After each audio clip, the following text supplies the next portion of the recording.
듣다 보면 내공이 쌓이는 방송 2시간 철학의 돌풀입니다. 진이입니다.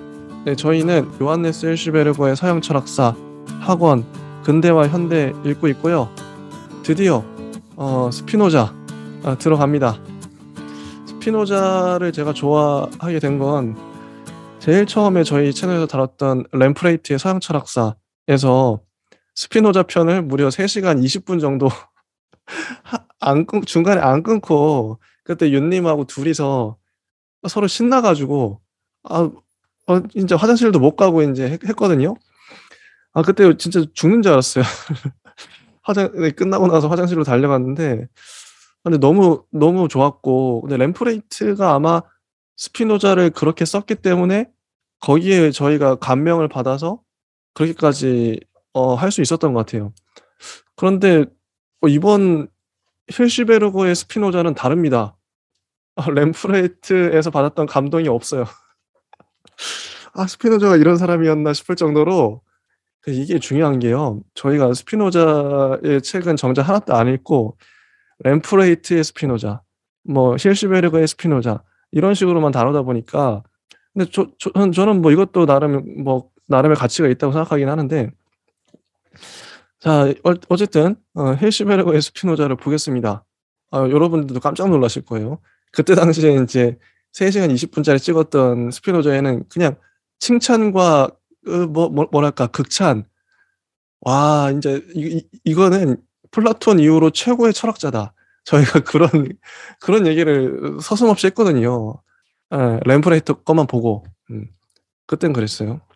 그래서 누가 얘기하느냐도 되게 중요하죠. 자, 177쪽 스피노자 동일 철학이란 제목입니다. 이거는 다 읽을 거예요. 뭐 스킵을 거의 안 하고 다 읽을 겁니다. 자, 스피노자의 철학은 세계관과 인생관에 관한 17세기의 사상을 인상 깊게 요약한 것이다. 벤시가 이런 말을 했어요. 이게 저희가 앞에서 데카르트 공부하고 바로 이 직전에 기회 원인론을 공부했었죠. 그걸 읽고 나니까 이 말이 공감이 가요. 스피노자 철학 가만히 보니까 17세기 사상을 요약한 거네? 이게 맞는 말이더라고요. 이 책을 또 보니까 깜짝 놀랐어요. 전 스피노자가, 그동안은 스피노자에 대한 어떤 편견일 수도 있고, 뭐냐면 스피노자는 당대와는 완전 결이 다른, 데카르트하고는 완전 다른 뭔가 독특하고 새로운 철학을 하는 사람이다. 특히 저희가 이제 이진경님의 그 철학과 굴뚝청소부 봤을 때도 거기서도 이제 스피노자가 나왔나? 나왔을 텐데, 스피노자를 어떻게 설명하냐면 근대 출현하자마자 근대를 뛰어넘은 철학자, 이렇게 서술이 돼요. 근대에 태어났지만 데카르트 다음에 바로 스피노자거든요. 어떤 책을 봐도 데카르트, 스피노자, 라이프니츠 나오는데 스피노자는 나오자마자 근대를 뛰어넘었어요. 초월했다. 뭐 이런 식으로 서술이 되거든요, 보통. 그런데 이게 재밌는 게, 그런 맥락만 가지고 있다가 스피노자의 철학은 세계관과 인생관에 관한 17세기의 사상을 인상 깊게 요약한 것이다. 이 벙찌는 거죠. 아니, 당대를 초월한 줄 알았는데 그냥 당대에 그대로 그냥 요약한 거라고? 이게 뭔 말이지? 놀라웠어요. 이게 해시베르거의 관점, 이게 맞을 수도 있고 틀릴 수도 있겠지만, 어떻게, 17세기 사상 요약한 거래. 그래서 보죠. 그의 주저 윤리학이 기하학적인 질서를 따른이라는 부제를 달고 있어 사람들이 그의 철학은 순수히 이론적인 개념의 체계일 것이라고 예상함직하나, 사실은 그렇지가 않고 그의 철학은 원래 로고스, 에토스, 에로스, 미토스 등에 있어서의 전체적인 인간의 관념들을 종교적, 윤리적으로 구상해 본 것이고, 하나이면서 모든 것인 존재를 바탕으로 하여 하나님이 실체요 자연이라는 공식으로 일관되어 있다. 야, 이 문장도 놀랍습니다. 왜냐면 저는 이 윤리학, 에티카라고 보통 부르죠. 이 에티카가 이 주제인데, 순수히 이론적인 개념의 체계라고 생각했어요. 보통 그렇게 많이 불리기도 하고. 그런데 히시베르그는 그걸 이미 알고 있어요. 당대에도 그랬었나 봐요. 이거 알고 있고 그런 관념들, 고정관념들을 사실은 그렇지가 않고 순수히 이론적인 개념의 체계 아니라는 거죠. 그의 철학은 로고스, 이성, 에토스는 성격, 성품, 관습이라고 부를 수 있대요. 에토스. 에로스는 사랑, 이고 미토스는 신화겠죠. 이런 것들을 전체적인 인간의 관념들을 종교적, 윤리적으로 구성해 본 것이다. 그리고 하나이면서 모든 것인 존재. 이런 이겠는데요. 그러면서 이 한 문장으로 요약이 되죠. 하나님이 실체요 자연이다. 이 공식이라고까지 표현합니다. 하나님이 실체요 자연이다. 이게요. 여기서 또 할 말이 있는데 하느님이라고 해서 물론 이제 당시에 스피노자는 기독교의 하나님을 가리키고 있는 건 맞아요. 그런데 지금 오늘날에 우리가 이거를 단지 특정 종교의 어떤 신이다 이렇게 해버리면 너무 좁아져요. 편협해지고 어 이렇게 해석하면 안 되고 제가 봤을 땐 하나님을 여러분들이 이제 초월자라고 번역을 하시면 더 좋을 것 같아요. 특정 종교의 신이 아니라요. 신은 맞지만 신을 안 믿으시더라도 인간을 초월한 어떤 것, 이성을 초월한 어떤 것, 우리의 감각을 초월한 어떤 것, 이게 초월자일 텐데 초월자가 실체요 자연이다. 요런 식으로 해석을 하시면 아마 더 와닿으실 거예요. 그리고 오늘날 저는 오늘날 인제 이 하나님이란 단어를 보면 경기를 일으키고 이제 좀 부정적인 시각으로 보는 시선이 강한데 특히 저희가 중세를 거쳐오면서 중세를 싸그리 부정하기가 쉬운 게 중세는 어쨌든 기독교 안에 갇혀 있어요. 하나님 안에 갇혀 있어요. 근데 이런 식으로 중세를 싸그리 무시해 버리면 중세에서 우리가 건질 것들이 거의 없어요. 그래서 어떻게 좀 이게 시각의 전환일 수 있는데 오늘날도 신이 요청된다고 봐요 저는. 왜냐면 신이 죽어 버렸기 때문에 오히려 신이 더 필요한 거죠. 근데 이 신이 특정 종교의 신이 아니에요. 그런 게 아니라 어떤 초월적인 철학일 수도 있고요. 어쨌든 인간을 넘어선 이게 그게 단지 이게 영적인 것일 수도 있고 우리가 과학으로 다 해명할 수 없는 그 어떤 것, 미지의 것 그런 것들이 분명 있긴 있으니까 누구나 그런 것들을 좀 인식을 하고 있으니까 그런 초월자로서의 하나님을 그래서 중세가 다시 오는 거죠. 재림하는 건데 어쨌든 중세를 다시 볼 필요가 있다. 하나님을 재해석할 필요가 있다. 요런 식으로 저는 생각을 했고 그래서 스피노자 얘기하면서 하나님이 끊임없이 나올 텐데 이거를 특정 종교의 하나님으로 보면 답이 없습니다. 그냥 부정해 버려요, 쉽게. 그럼 여기서 얻을 게 없어요, 우리가. 초월자라고 번역하시면 좋을 것 같고. 자, 스피노자는 이 공식에 나타나 있는 형이성학적인 통찰을 가지고서 출발하여 하나님에 대한 초월자에 대한 정신적인 사랑의 윤리학으로서 끝난다. 자, 인용문 나옵니다. 삶의 일반적인 내용을 이루고 있는 모든 것들이 공허하고 무의미하다는 것을 경험을 통해 배우고 난 뒤에 마침내 내가 탐구해 보려고 결심했던 것은 참되고 남들에게 전해줄 수 있는 그런 선이 있느냐 없느냐 하는 것이었다. 그래서 스피노자는 삶이 공허하고 무의미하다. 모든 것들이 무의미하다. 이 경험을 통해 깨우치고 선이 있느냐 없느냐 이런 것들을 탐구하기 시작한 거죠. 구도자였습니다. 전형적인.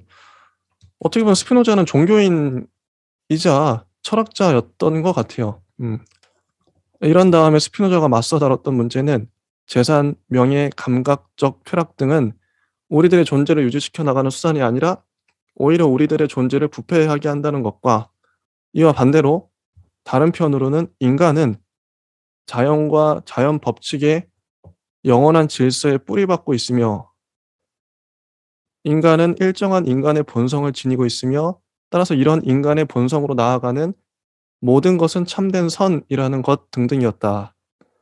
자, 자연과 자연 법칙, 영원한 질서, 인간의 본성. 이거는 이전 철학자들도 다 얘기했던 것들이죠. 네. 다 얘기했던 것들이고, 자, 그런데 최고의 선은 우리들이 다른 개인들과 이런 본성을 나눠 갖게 되는 것이다.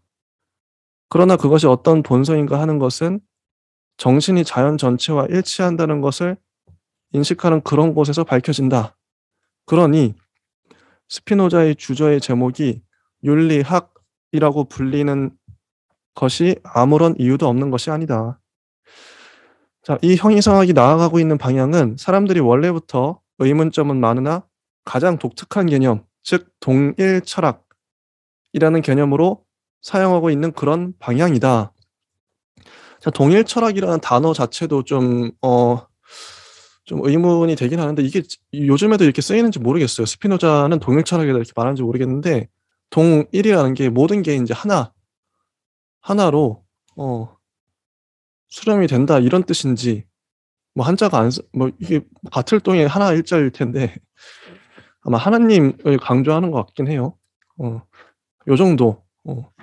자, 이 서문 한 쪽짜리 서문을 갖고 이렇게 장황하게 얘기를 했는데 자, 진희님은 어떻게 보셨나요?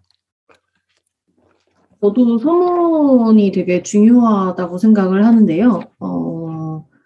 좀 비슷한 부분은 좀 빼고, 돌필님이 얘기를 잘 해주셔서 그런 것들은 빼고, 앞에 177페이지에서 두 번째 줄에 윤리학이 기하학적인 질서를 따른이라는 부제를 달고 있다라는 맥락도 주목할 만하다라고 생각을 했습니다. 그래서 이 사람이 뭐 하느님의 사랑이라든지 자연이라든지 이런 그 이전 형이상학 체계와는 좀 달라서 논리 체계도 조금 허술하지 않을까라는 오해를 할 수도 있겠는데요. 보다 더 논리적으로 치열한 그리고 또 맹목적이라면 좀 부정적이라고 얘기할 수 있는데 이제 몰두했던 그런 사람이라고 하고요. 보통은 이성 중심주의라고 생각을 했을 때 합리적이고 조금 더 논리적일 수 있다는 착각을 하게 되는데 그것의 반대에서 그렇지 않을 수도 있겠구나. 우리가 굳이 이성을 이야기하지 않고 이성 찬양을 하지 않더라도 논리적일 수 있겠구나. 이런 맥락도 이성의 맹점으로서 우리가 다르게 생각할 수 있겠구나라는 걸 이미 담지하고 있기 때문에 근대의 시작이자 동시에 근대를 동시에 넘어섰다라는 아까 말씀해 주신 바를 되게 공감하면서 들었습니다. 그리고 이 사람은 이성에 대해서 어떤 사유 중심적인 혹은 정신적인 어떤 관념 체계 자체를 만들어내거나 하기보다는 정말 인간적인 생각을 했던 것 같아요. 그래서 인간 뭐라고 할까요? 세계에 대해서 고민을 많이 하고 인간관이라고 하죠. 우리가 보통 오늘날 많이 읽는 정의란 무엇인가? 마이클 샌델, 그 위에 스승 롤스 뭐 이런 얘기들 이때 당시 스피노자가 고민을 했던 것 같아요. 그렇게 읽었고 그래서 인간관과 더불어서 인간이 어떻게 살아가고 그 사회와 국가와 인간 자유와 그리고 그 세계가 어떻게 구성되어 있는지를 궁극적으로 고민을 한 사람이지 않을까 저는 이렇게 읽었습니다. 그래서 우리가 꼭 해야 되는 이야기가 인간은 유한 존재고 신은 무한 존재라고 했을 때 신을 초월적으로 사유하지 않는 바에 대해서 이 스피노자가 담지했다는 사실이 매우 큰 지점이잖아요. 그래서 동시에 근대 철학을 넘어섰다라고도 말하는데 되게 주저없이 얘기할 수 있는 그런 지점이 있을 것인데 읽어주신 인용문 중에서 178페이지에 지성의 개선을 다룬 논문 아마도 지성개선론이라는 첫 번째 저작일 것 같은데요. 그 책에서 뭐 모든 것들이 공허하고 무의미하다라고 했던 그 맥락을 저는 여러 번 읽었어요. 그래서 이 사람이 대체 어떤 삶을 살았길래 이런 것들이 많이 궁금해졌고, 다음에 179페이지 생애와 저작 넘어가면서 우리가 읽고 생각해 보겠지만, 들으시는 분들 나름대로 되게 삶이 공허하고 무의미하다라고 느끼면서 사실 수 있을 것 같아요, 충분히. 근데 그것이 이제 부정적이라기보다는 여기 스피노자처럼 조금 더 생각을 해본다면 인간 본질이란 게 뭔가 우리가 정신적인 어떤 것으로서 좀 긍정할 수도 있겠지만 뒤에 나가면 뭐 코나투스 이런 용어들 나오면서 인간 본질 자체를 욕망으로서 규정했던 근대 철학자이기 때문에 그에 대해서 충분히 좀 공감을 하시면서 이 사람은 어떤 맥락에서 공허함을 느꼈고 그 시대에 어떤 바에 대해서 무의미하게 생각했을지 같이 이야기를 하는 듯 보시면 조금 더 집중할 수 있지 않을까 그런 생각을 했습니다. 그래서 이 사람이 맞서 싸웠던 것들, 뭐 재산, 명예, 감각적 쾌락, 뭐 이런 것들 제시가 되어 있는데요. 이 사람은 이제 다음 우리 유대인 이야기 생애와 저작에 나오면서 얘기가 나오겠지만 파면당했죠. 자신의 공동체에서 내쫓겨져서 혼자가 된 사람이기 때문에 제일 크게 내면적으로, 외면적으로는 그렇게 많이 싸움에 몰두했다고는 안 해요. 그러나 물러섬도 없었다고 해요. 그래서 이 사람의 태도도 감히 윤리적이다라고 얘기할 수 있을 법한 그런 인생이라고 생각을 하는데 이 사람이 평생에 걸쳐서 어떤 방식으로 싸웠고 누구와 싸웠고 무엇을 위해서 살았는지를 고민해 보시는 편이 오늘 시간의 끝에서 되게 의미 있는 질문일 것 같습니다. 자, 179쪽을 보시면 생애와 저작이 나옵니다. 베네딕투스 네 스피노자, 이분은 1632년에서 1677년까지 사셨고요. 우리나라 나이로 46까지 사셨던 거죠. 되게 짧게 살다 돌아가셨어요. 이분은 포르투갈에서 네덜란드로 이민해온 유대인 장사꾼의 집안에서 태어났다. 여러 나라가 나오죠. 유대인이에요. 유대인인데 디아스포라로 보이고, 유대인인데 포르투갈에 갔다가 네덜란드로 이민을 해왔어요. 이민해온 이유는 잘 모르겠지만 이게 떠돌이 생활을 했던 것이죠. 그 어머니 아버지와 함께 그런 집안에서 태어났습니다. 유대인의 특징들을 스피노자는 많이 가지고 있었을 것 같아요. 어, 어, 어려서부터 하나님을 믿었고 성경을 읽었겠죠. 자, 그는 일찍부터 자기가 속해 있던 종파, 유대교 였겠죠. 유대인의 종파에 반대해 오다가 반대했다. 이것도 아마 어떤 맥락이 있을 것 같아요. 이게 지금 생략된 맥락들이 너무 많아서 진짜 반대했을까? 왜 반대했을까? 반대한 것처럼 보였을까? 뭐 다양한 추측이 가능할 것 같아요. 그 놀랍게도 부분을 다른 데서 잠깐 간단히 읽었는데요. 예, 좋습니다. 유대인 전통 교육이 되게 엄격하잖아요. 그쵸. 그래서 그에 대해서 좀 답답함을 느끼면서 자랐고, 자라는 중간에 이제 공부하고 하다 보니 이제 구약 성경 이런 것들 공부하고 뭐 라틴어부터 시작해서 뭐 근대 자연과학이랑 데카르트 철학이랑 이런 것들 공부했다고 합니다. 그런데 이제 궁극적으로 어렸을 때 그의 사회에서 교육 자체의 엄격함이 좀 통하지 않았고 성인이 된 후에 이제 본격적으로 좀 그 무리들과 갈등을 겪었다라고 쓰여 있고요. 유대교 경전에 많은 수 이의 제기를 했다고 해요. 어려서부터 뭐 이제 좀 성이 되어서 그래서 이제 그 공동체 사람들은 그를 좀 되게 달래보려고도 하고 어떻게든 좀 매수하려고도 하고 뭐 이런 식으로 진행이 됐는데 그게 좀 중간에 결국 궁극적으로 이제 무화되고 따로 떨어져서 추방당하고 그런 상황들이 쓰여 있고요. 어느 정도로 심각했냐면 스피노자가 살아있을 때 살해 협박까지 당했다고 하고요. 죽은 다음에도 한참 동안 엄청난 비난을 계속 받았다라고 해서 좀 이제 이 베네딕투스라는 세례명이거든요. 축복이라는 뜻이거든요. 네, 근데 좀 이름과는 좀 다른 삶을 살지 않았을까? 아니면 나름대로 개인의 세계상에 따라서 본다면 그게 또 축복이었을 수도 있겠다 싶기도 한데요. 아무튼 그랬다고 합니다.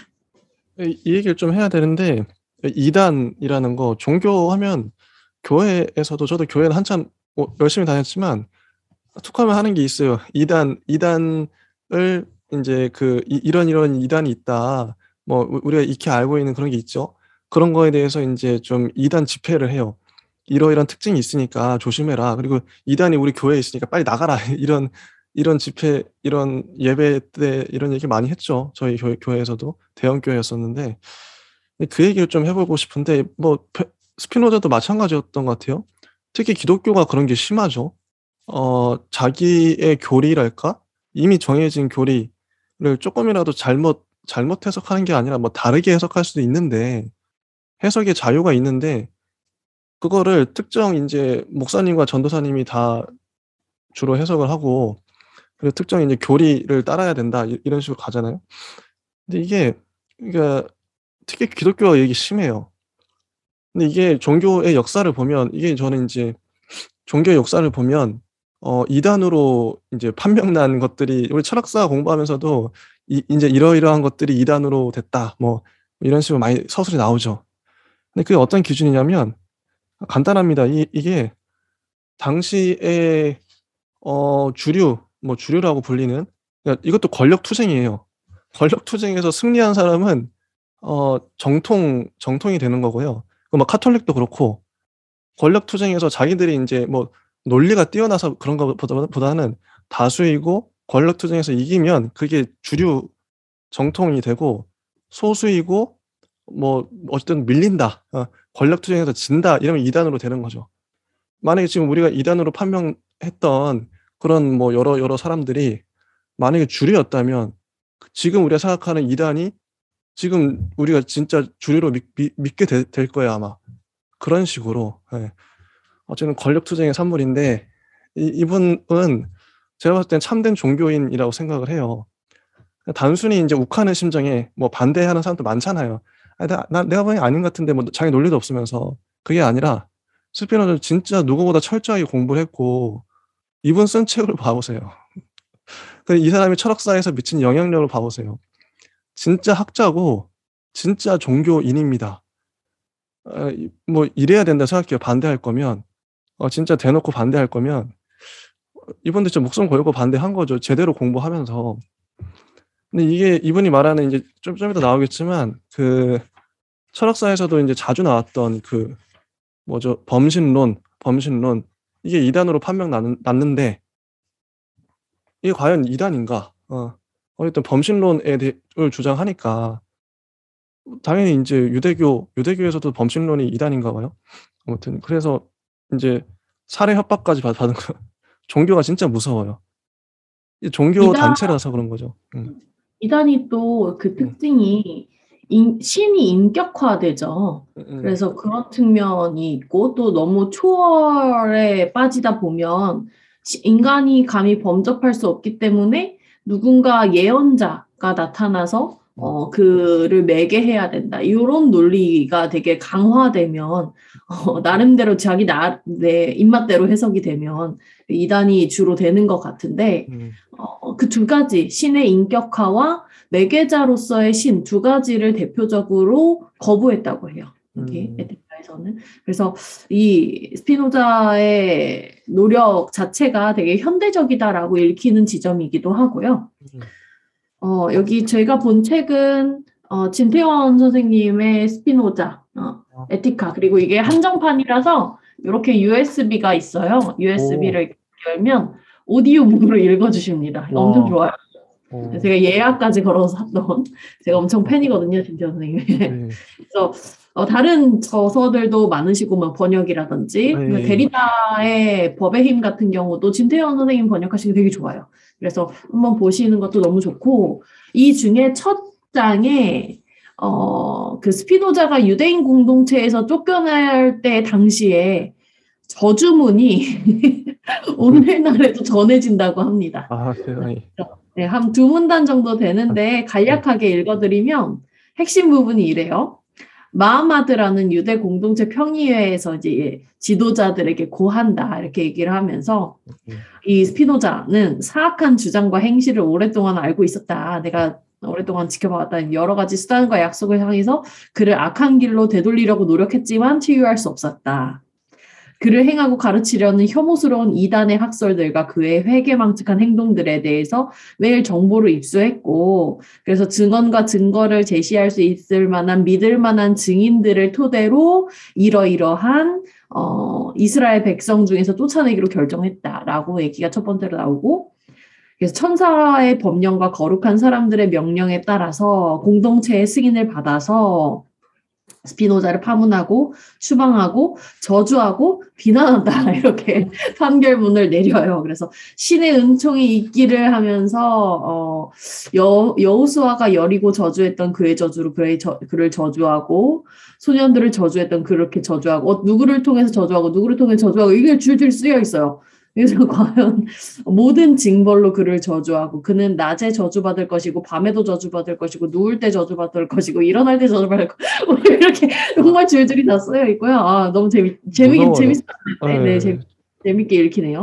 나갈 때, 들어올 때 주가 용서하지 않을 것이고 질투가 그를 태울 것이고 모든 저주가 덮치고 하늘 아래로 그를 이름을 없앨 것이고 율법의 책에 쓰여있는 계약의 모든 저주에 따라서 이스라엘 모든 지파와 악에 속한 그를 떼어놓아서 주의 너희들의 신과 함께 있는 너희들은 오늘까지 너희들 중 모두 하나로 살아있을 것이다. 뭐 이렇게 저주문이 내려지고 있는데요. 이제 이걸 반증하는 말을 찾아내면 스피노자가 얘기했던 바가 얼마나 그 당시 유대 공동체의 깊은 충격이었는지를 예상해 볼 수 있을 것 같고요. 물론 그랬겠죠. 이 당시 근대 초기인데 현대적인 사상에 대해서 설파했던 스피노자가 얼마나 충격적이었을까 생각을 해보면 이런 충격을 혹시 받아보신 적 있으세요? 미래적인 어떤 바에 대해서. 네, 뭐 살면서 근데 뭐 이 정도까지 뭐 살해 협박을 받고 뭐 저주를 수시로 받고 뭐 이 정도까지는 없어서 이게 저는 중학교 때 읽었던 책 중에서 그런 게 유행했었어요. 뭐 중학교 때 2000년대 초반이었어요. 2005년, 6년? 근데 그때 노스트라다무스의 예언 이래서 이제 단행본 한 권이 있는데 너무 표지가 재밌어서 열어봤어요. 근데 그게 뭐 정치, 사회, 문화 면에서 나눠서 예언을 하는데요. 그 시점이 2023년이었어요. 그래서 그 당시에는 되게 이제 판타지 같은 미래적인 얘기다 하고 읽어봤는데 그 중에 제일 충격적이었던 것이 2023년에는 결혼제도가 거의 종식되다시피 할 것이다. 그래서 이게 여러모로 모든 근거들이 쫙 나타나는데요. 근데 지금 2022년의 중반기에 와서 생각을 해보면 맞는 것 같아요. 그래서 되게 매우 충격받았고 결혼제도의 종식이 되게 여러모로 제도적인 차원에서 좀 의미가 없는 그리고 소수자에게는 또 결혼이라는 법제화가 또 필요하긴 하지만 또 일반적인 생각에서는 그런 책의 내용이 크게 틀린 바는 아니었어요. 그런데 그 당시에 그 책이 정말 이단 취급을 받았어요. 그래서 비난과 여러모로 댓글들 그 당시에도 막 댓글 얘기들 이런 거 있었는데 이건 정말 이단적인 어떤 종교의 차원에서 뭐 비난받아 마땅하고 정말 터무니없는 얘기고 우리 뭐 500년 역사를 흔드는 뭐 유교를 흔드는 뭐 이런 식의 비난과 비판이 되게 많았던 걸로 기억을 하거든요. 근데 정말 뭐 몇십 년밖에 20년 정도밖에 안 된 그런 앞서간 사상인데도 불구하고 그런 비난 정도를 받았는데 이제 스피노자 같은 경우는 현대적이라고 생각을 해보면 이런 저주가 당연했을 수도 있죠. 그래서 생각해보면 뭐 지금도 이제 저희 방송을 기독교인들도 들으실 거고 뭐 여러 종교 갖고 있는 분들 들으실 텐데 이 스피노자를 야, 이 사람이 이단 아니야? 이런 식으로 보시면 이런 관점으로 보시지 마시고요. 근데 이 사람이 말한 것들이 뭐 무슨 얘기를 하려고 했나. 그러니까 저도 철학 공부 처음 할 때 뭐 하나님 얘기 나오고 그러면 하나님 얘기 나오면 왠지 막 좋아져. 그 신앙인의 관점으로 기독교인의 관점으로 보는 거죠, 철학사도 자체도. '혹시 이거 이단 아니야?' 뭐 이런 식으로 스스로 정죄해요, 보면서도. 왜냐면 그런 하도 목사님한테 세뇌당한 것들이 많아 가지고 그런 식으로 보면은 너무 좀 편협하고 좀 잘못 볼 수가 있고요. 철학사를 볼 때는 그런 종교적 관점보다는 특히나 인제 좀 우리가 이제 시대가 점점 바뀌고 있는데 좀 그런 것들이 좀 시선이 많이 좀 열려야 되지 않나. 자, 그래서 스피노자도 이런 얘기하죠. 놀랍게도 잘못된 학설 때문에 자기도 놀란 거예요. 놀랍게도 잘못된 학설 때문에 그 종파에서 쫓겨났으며 얼마나 억울하고 좀 그랬을까. 암스테르담 시청 당국으로부터도 곤란을 당했다. 그의 철학적인 사고는 하나의 새로운 세계관의 바탕을 마련했다. 그는 오직 몇 명의 정선된 친구들과만 교제를 하며 조용히 살았다. 친구들이 있어서 다행이에요. 어. 그는 하이델베르크 대학의 교수직을 제공받았으나 이것을 거절했는데 그 이유는 자기에게는 명예로운 지위가 아무런 뜻도 없으며 가르칠 자유가 어디까지 허용되는지가 확실치 못했기 때문이었다. 자, 명예 필요 없다. 나한테 가르칠 자유만 달라. 이런 거죠. 이분 이게 알면 알수록 매력적인 분이에요. 그는 자기의 생계를 부분적으로는 렌즈를 가는 일로서 벌었다. 예. 렌즈 깎는 일을 했다고 하죠, 평생. 골방에서 아마 렌즈 깎는 일이 어떤 일인지 모르겠지만 골방에서 유리를 계속 이렇게 하루 종일 깎고 있었을 것 같아요. 안경알을 갈았대요. 안경알을. 얼마나 그러니까 뭐 거의 도 닦는 것처럼 이렇게 안경을 깎으면서 이 철학을 자기 철학을 가만히 고민했을 것 같고 남는 시간에 책 쓰고 그러지 않았을까. 수도사의 삶. 예. 그의 주저는 기하학적인 질서에 따라 증명된 윤리학이다. 이 연도를 보시면 됩니다. 1677년에 출판됐어요. 스피노자가 언제 죽었다? 1677년에 죽었다. 근데 그 해에 출판이 됐어요. 이 얘기는 자기가 죽을 때 다 내고 죽었거나 아니면 친구가 대신 죽자마자 출판했거나 이렇게 추측이 돼요. 대부분 이분의 책은 1677년에 나옵니다. 이 주저는 5 부로 나눠져서 하나님, 영혼의 본질과 기원, 감정의 본질과 기원, 인간의 예속 또는 정렬의 힘, 지성의 힘 또는 인간의 자유 등을 다루고 있다. 스피노자의 입문서로서 특별히 알맞는 것은 1658년에서 60년까지 쓰여졌으나 1852년에야 겨우 다시 발견된 초기의 논문, 하나님, 인간, 인간의 행보에 관한 짧은 논문이다. 왜냐하면 이 논문은 윤리학의 원본인 것처럼 보이며 에티카의 원본이죠. 스피노자의 발전을 꿰뚫어보게 해주며 특히 그와 스콜라 철학 및 르네상스와의 연관을 볼 수 있게 해준다. 그의 인식론을 보여주는 것은 지성개선론, 요것도 1677년에 나오고요. 국가 철학을 보여주는 것은 국가론, 요것도 1677년이고 종교 철학과 법률 및 국가의 근본 문제에 관한 중요한 것을 보여주는 것은 신학적, 정치적인 논문, 요건 1670년이네요. 이다. 스피노자가 처녀작으로서 1663년에 저술한 것은 데카르트 철학에 관한 저서, 르네 데카르트 철학의 여러 원리다. 그러니까 스피노자도 데카르트 철학을 알았고 공부를 했다는 거죠. 이걸 바탕으로 자기 철학을 전개했고 이것도 역시 기하학적인 질서에 따라 증명된 것이다. 여기까지가 스피노자의 생애와 저작인데 혹시 더 하실 말씀이 있으시면 해 주세요. 네. 뭐 재밌는 거는 유대인 공동체에서 이 사람을 많은 수 회유하려고 했다고 했잖아요. 그래서 저는 그 생각을 했어요. 이 사람이 뭐 중요한 사람인가? 이렇게 생각을 했는데 다른 책에서 한번 보니까 아버지가 교단에 영향이 많았대요. 오늘날로 따지면 이제 성당이니까 아빠가 이제 성당 레지오 막 단체 회장이고 막 이러면 아 우리 아들 내가 알아서 잘 하겠다 이렇게 한 번씩은 봐줄 수 있지 않을까 싶어요. 근데 이제 파면 당하게 된 시점이 아버지가 돌아가시고 난 다음이라고 하더라고요. 그래서 이제 아버지 그늘에 벗어나서 그렇게 됐던 것 같고 스피노자가 또 교수직도 거절하기도 했지만 이후에 렌즈알 안경알 갈면서 살면서 친구가 또 뭐 연금이나 이런 것들을 제안을 했었대요. 이렇게 연금 받아먹고 살아라. 그랬더니 이제 나에겐 좀 액수가 너무 크다. 나한테는 그 돈이 불필요하다라고 해서 조금만 달라 이렇게 얘기를 했다는 일화도 있다고 합니다.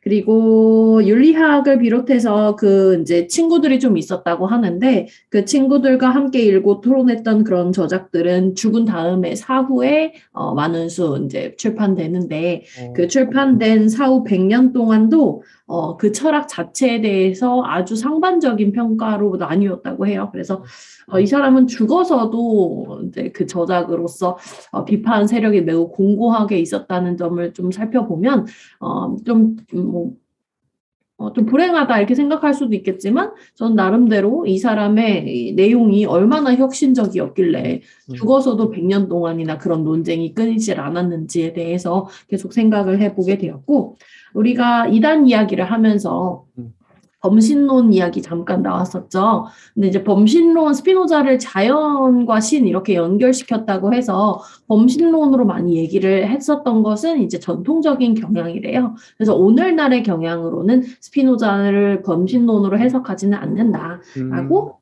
정리를 할 수 있을 것 같습니다. 그러니까요. 어쨌든 이것도 있는 것 같아요. 당대에 이렇게 비판이 아니라 격렬한 비난을 받는 어떤 뭐 철학자가 있다. 뭐 이런 경우 우리가 종종 보죠. 스피노자도 그렇고 니체도 그랬나? 아무튼 그때 당시엔 잘 이해가 안 가니까 이게 뭐 되게 뭐 이단적인 것 같고 그만큼 어떻게 보면 시대를 앞서간. 그렇죠. 시대를 무신론자라는 쉬운 평가나 범신론자다. 그래서 무신론, 범신론 둘 다 아닌데 그 둘이라고 이제 더 씌워버리는 거죠. 그런 사람들 우리가 당장 우리가 뭐 니체나 스피노자는 될 수가 없으니까 적어도 그런 사람이 등장했을 때 뭐 우리 공동체나 우리 뭐 교회 뭐 우리 뭐 사회에서 우리 학교에서 등장할 수도 있고요. 어떤 학계에서도 적어도 비난을 하지 말자. 이해해보려는 노력, 품어주려는 그 품, 이런 게 필요하지 않나. 우리에게는 따뜻한 품이 필요하다. 알아볼 수 있어야 된다. 그런 얘기 있어요. 그 예수님이 지금 재림하시면 사람들이 돌멩이 던지지 않을까. 당시에 예수님 왔을 때도 예수님 사람들이 못 알아봤죠. 못 알아봤어요. 제자들, 가난한 자, 연약한 자, 그런 사람들만 알아봤죠. 뭐 그런 사람들 위해서 오셨으니까. 오히려 성경을 가장 잘 안다고 자부했던 바리새인들, 사두개인들, 이 사람들이 그때 당시에 종교적인 리더였죠. 예수님 몰라봤어요. 예수님 오히려 죽였죠. 그 생각나네요. 씁쓸한데 오히려 그게 하나님의 뜻인가 싶기도 하고. 자, 여기까지 하고요. 재밌네요. 여기까지 하고 잠깐 잘라가는 게 좋을 것 같아요. 생애와 저작까지 하고 다음 시간부터 드디어 스피노자의 철학에 대해서 본격적으로 들어갑니다. 재밌을 것 같아요. 네, 여기까지 하겠습니다. 예, 감사합니다. 감사합니다. 네.